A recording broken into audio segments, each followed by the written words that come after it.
semenjak gue tuh pindah ke rumah yang baru, gue tuh udah nggak majang poster kan.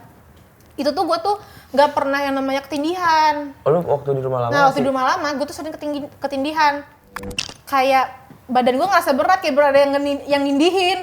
Terus gue ngerasa kayak, nyokap gue ngapain nindihin gue ya? Terus tiba-tiba gue cium bau masakan gitu kan, sering anjir bukan nyokap gue nih, nyokap gue masak di dapur. Mbak Kun ya gue bilang gitu kan. Iya, tapi nggak pakai baju putih, nggak pakai baju merah, nggak pakai baju hitam. Terus? Pakai baju baju Jawa gitu.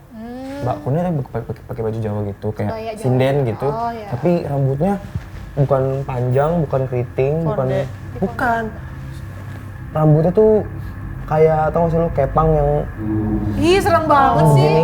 Iya, udah cerita belum ya kalau yang gue lagi live maghrib di Anyar.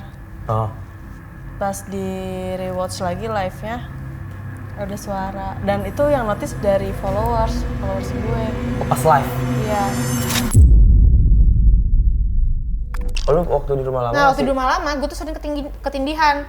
Sampai yang pas parahnya banget itu gue ketindihan. Waktu itu gue tuh... Ketindihan bias lo? Enggak. Kalau ketindihan bias kayaknya dia... Itu enak ya. Tindihin aku. Dia nggak mau. Gak mau banget gue, demen. Tindihin aku, Mas. Tapi ini serem sumpah, gue sampai keinget sampai sekarang. Jadi waktu itu gue pulang sekolah waktu itu gue SMA tuh kelas 3, terus pulang jam 4-an atau jam setengah 5 gitu, mepet-mepet antara asar maghrib gitu kan. Terus gue capek, gue nggak ganti baju, jadi cuma lepas kerudung doang, masih pakai seragam. Langsung tuh gue tidur di tempat tidur gue, tengkurap gitu kan, tengkurap tapi muka gue tuh ngadep dinding, jadi tempat tidur gue tuh mepet dinding gitu. Nah pas itu kan masih terang tuh, lampunya gue matiin, tapi ada cahaya dari luar gitu loh, gitu ada jendela. Jadi kalau misalnya cahayanya tuh mantul, jadi kayak kalau misalnya ada bayangan orang lewat atau apa itu kelihatan. Kayak yang kayak gini ya? Iya, yang kayak gitu. Nah, terus gue tuh udah mau setengah tidur, setengah sadar gitu kan. Gue ngerasa kayak ada yang buka gorden kamar gue. Nah, gue tuh sangka itu nyokap gue, karena nyokap gue tuh kadang suka tiduran juga di kamar gue gitu. Terus ada bayangannya kayak mendekat gitu, kayak ya paling nyokap gitu kali ya. Terus bener-bener ngerasa kayak ada yang naik ke tempat tidur gue. Bener loh. Ya bener, dan bayangan itu ada, karena kan muka gue kan cewek cowok, lu ngerasanya itu gerakan cewek, gerakan cowok? Cewek ya? Soalnya malu ya lu kira? Iya. Berarti lu tuh kayak merem kayak enggak gitu kan? Kayak setengah, ya kayak gitu, serius. Gue sih ngerasanya kayak gitu ya, gitu. Gue lihat kok di pantulan bayangannya gitu kan, dia beneran kayak naik, dan kasur itu berasa ada yang naikin gitu ya, naik terus segala macam. Terus tiba-tiba kayak badan gue ngerasa berat, kayak berada yang nindihin. Terus gue ngerasa kayak, nyokap gue ngapain nindihin gue ya? Terus tiba-tiba gue cium bau masakan gitu kan, sering anjir bukan nyokap gue nih, nyokap gue masak di dapur. Iya, terus gue disitu baca-bacaan apa segala macem, sampai akhirnya gue bangun gitu. Pas bangun, gue ngeliat jam udah mau maghrib gitu. Itu gue traumatik banget sih. Tapi kan kalau ketindihan kan kayak mimpi gitu kan, Mil? Tapi ini kayak beneran berat. Gak mimpi sih gue. Berarti itu lo bukan mimpi? Nggak, dia lagi setengah mau tidur gitu, Tik. Iya. Dan gue tuh bener-bener liat bayangannya tuh kayak kayak ngerangkak, terus ngelangkahin gue, terus nindihin gue gitu. Dan gue di situ gue baru nyadar, lah ngapain nyokap gue nindihin gue ya? Itu yang ngisi bias kali. Bisa jadi ya. Yang poster gede itu. Jadi pengen copot poster Eminem di kamar gua. Copot lah. Tapi di situ kata nyokap gue, mungkin bukan salah dari posternya juga, gara-gara mungkin gue pulang sekolah tuh nggak cuci kaki, nggak mandi, nggak bersih-bersih, iya gitu. Nggak, gue lagi nggak sholat waktu itu. Nah ditambah lagi gue lagi nggak sholat, terus tidurnya di antara banyak banget tuh pantangan yang gue pantang tuh, ya kan, kayak tidur setelah asar kan nggak boleh, apalagi deket maghrib, mana lagi haid juga. Habis asar nggak boleh ya? Iya kan, habis asar. Terus mau ke maghrib juga nggak boleh tidur juga kan? Itu mau ke maghrib itu habis asar. Iya bener. Terus lagi halangan juga, terus kemana-mana tuh nggak, maksudnya pulang tuh nggak cuci kaki atau nggak ganti ya. Kadang kan kita nggak tahu ya di jalan tuh kan kita ngebawa energi negatif apa. Lu gitu, kemarin diceritain gak sih berdua yang waktu kita habis outing? Kenapa? Kan inget gak si siapa? Bang Fikli Iya. yang Gorontalo itu, yang orang Gorontalo itu kan dia yang paling ini ya, yang katanya yang temennya tuh bisa ngelihat dari jarak jauh lah segala macam. Terus maksudnya dia jarak jauh? Ya, jadi jadi Mas Fikli ini tuh pernah kita ajak cerita-cerita juga di sini. Terus gue masih ingat ceritanya waktu kita ajak cerita di sini, terus dia ngomong kalau temennya itu ada di Gorontalo apa di mana gitu. Tuh dia bisa ngelihat kondisi di sini. Oh, gitu. Cuma dengan cara si temen lu ada di sebelah lu yang kerudungan, pakai baju hitam, lagi begini tangannya. Bisa ngeliat dia gitu. Nah, itu gue kemarin tuh gue tanyain waktu kita outing kan, Bang Fikli, ada ini nggak? Ada yang aneh-aneh nggak nih? Ayo dong. Ayo dong cerita-cerita lagi lah, biar seru nih malam gitu kan. Karena dia emang kalau soal supernatural gitu lumayan kenceng lah gitu. Kental. Iya, terus ayo telepon temen lu itu, temen lu yang kaulin itu, telepon ayo coba dilihat di sini seru, biar seru. Temen gitu. itu yang orang Kalimantan. Orang Gorontalo. Iya, jauh lah. Terus dia diem aja lah, nggak ngegubris gue, ya udah. Terus, nah ceritanya yang pengen gue ceritain adalah dia di selama outing itu nggak ngomong apa-apa, nggak cerita apa-apa sama gue, sama anak juga enggak. Tapi pas kemarin, pas pulang, pas di sini apa kalau nggak salah, dia ngomong kemarin tuh ada di sana. Gue nggak berani cerita di atas pohon. Gue kira bercanda gitu kan. Ya udah gue dengerin ceritanya. Gimana bang? Gimana? Terus Mbak Kun ya gue bilang gitu kan. Iya, tapi nggak pakai baju putih, nggak pakai baju merah, nggak pakai baju hitam. Terus? Dipakai baju baju Jawa gitu. Mbak Kunnya pakai baju Jawa gitu, kayak sinden gitu. Tapi rambutnya bukan panjang, bukan keriting, bukan. Rambutnya tuh kayak, tau gak sih lu, kepang yang Ih, serem banget sih. begini. Siapa sih namanya yang anak kecil? Anak kecil yang diginiin. Mancung, si Mancung. Yang si Mancung tuh begini. Kuntilanak pakai baju Jawa begini Pak rambutnya. Kata si Bang Fikli tuh di atas pohon. Oh, pohon yang mana kan banyak pohon. Iya. Pohon jambu katanya. Pohon jambu. Lu tahu kamar Mas Iqbal gak? Enggak di lagi. ujung. Oh, di ujung. Yang dekat kolam renang. Kan dekat sebelum tangga. Itu kan kamar Mas Iqbal tuh situ.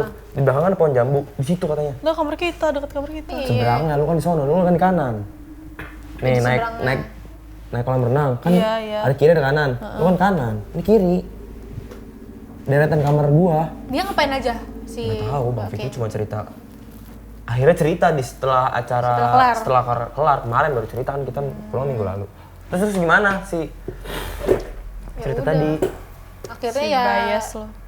Ya akhirnya Lu ditindihin terus habis ketindihan itu ya akhirnya pas di rumah baru gue memutuskan buat nggak masang poster lagi. Udah Berarti lo dicopot sekarang? nggak ada cerita sama poster-poster lo? Ya itu nggak ada sih kalau poster-poster gue, cuman gue Tapi yakin kan tetap Mil, kalau di rumah lu dicopot, lu kemana-mana bawa foto. ini jin. Bawa At least gue nggak sendirian. Tapi apa bedanya sama kita nempelin foto? Foto? Kayak Polaroid di HP. Tahu dah, bedanya apa? Lagi nggak bawa ustad lagi. Iya kalau udah lagi ada narasumnya. Gue nggak ngerti juga ini. Lu ada boneka nggak di kamar? Ada boneka kucing. Susah banget hidupnya ya. Gue nggak ada sih boneka gitu-gitu. Jadi susah dah hidup. Maksudnya boneka nggak boleh, foto nggak boleh. Apalagi poster patung. Nggak boleh. Ya patung jelas. Ya kan? Gue pernah. Gue jadi nyeritain mak gue bapak gue nih. Coba. Mak bapak gue itu kan kalau ke mana ya? Borobudur. Ini tanpa ngomongin dan menjelekan agama apapun ya. Jadi beli souvenir lah. Beli souvenir. Gue nggak perlu sebutin souvenirnya. Ditaruh lah tuh souvenir di. Jadi kamar mandi gue itu ventilasinya ada yang gimana ya? Ini kamar mandi gue, ini tangga. Ini tangga nih begini. Ini kamar mandi gue nih pintunya nih. Nah ada ventilasi yang ngadep ke tangga. Tapi kan plong berarti kan. Nah ditaruh di situ. Apaan itu? Ininya? Di ventilasi kamar mandinya. Patungnya? Ditaruh di situ patungnya. Patung apa nih? Bentuk apa? Candinya? Bentuk souvenir, bentuk ya adalah bentuknya. Souvenir bentuknya itu.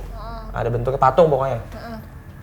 Gue ingat zaman gue kuliah, makanya gue udah ngerti dah. Terus kan nggak boleh Tiap mandi gue diliatin kan. Gue bawa ke kubur. Ngeri banget. Tapi lu nggak punya apa? Nggak cerita? punya.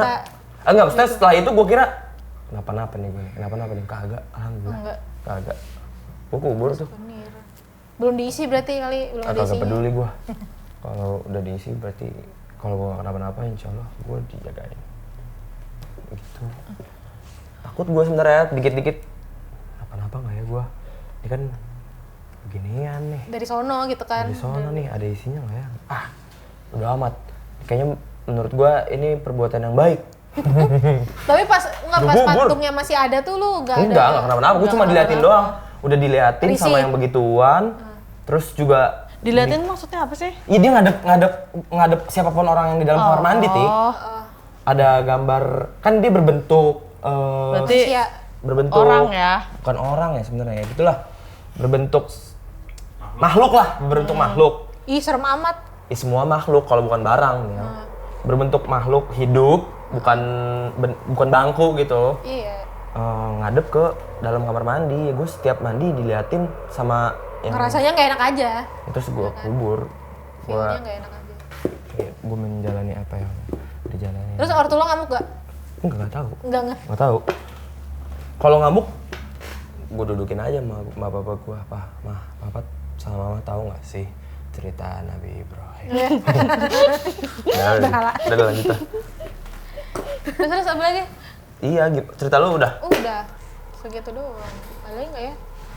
Udah sih. Ini nih katanya pernah ketemu hantu di perjalanan pulang lu ke Cilegon, Tik. Ih. Enggak sih, itu kayak cuma di tol aja. Ya gimana ceritain? Dia katanya mau cerita. Ada ketemu seonggok Enggak, itu makhluk. cuma sebentar doang kayak gue balik malam. Gue bingung ya sama si Tika. Rumah di Cilegon. Kok sempet kota gue sih, Cok? Kenapa sih? Emang semua orang juga tinggal di mana-mana nggak apa-apa. Rumah ya udah. Rumah di Cilegon. Gue nggak tahu alamatnya. Pokoknya rumah di daerah sana lah. Tapi Masa nggak ada? Kan kayak Bogor, Ya apalagi kan lu kan Bekasi. deket-deket Banten gak sih? Cilegon di Banten, say. Iya kan? Iya kan Cilegon Banten ya? Itu kan provinsi. Terus Bandung, Itu kan Jogja, banyak Solo. unik-uniknya kalau Banten tuh banyak ilmu-ilmu. Pernahnya di Debus-debus gitu kan. Iya, ilmu-ilmu gitu kan banyak orang gue Banten. nggak Iya, lu nggak ngilmu. Iya, gue tahu lu nggak ngilmu. Dari Gue ortu. udah cerita belum ya ke lo kalau yang gue Belum. lagi live maghrib di Anyar, Oh, pas di rewatch lagi live-nya ada suara dan itu yang notice dari followers gue. oh pas live. Iya, Jadi lu Ada lu suara lu tahu ketawa. kalau misalkan ada orang yang notice itu ketika lagi live juga? Atau lu udah nonton rewatch-nya? pas lagi live terus gue nonton ada yang- oh, rewatch-nya, nonton gue rewatch. Ada yang ada komen. ada Ada yang komen. Komennya lu lihat tuh di situ. Demi apa ada suara, ada ketawa itu? Terus lu back bisa. Bisa kan ada, Ada, di bener, archive, bener, archive, ada. iya ada. Ketawa Cewek. kunti gitu. Tahu cewek. Kondisinya di Itu pinggir pantai. di kolam renang pinggir pantai di Anyar.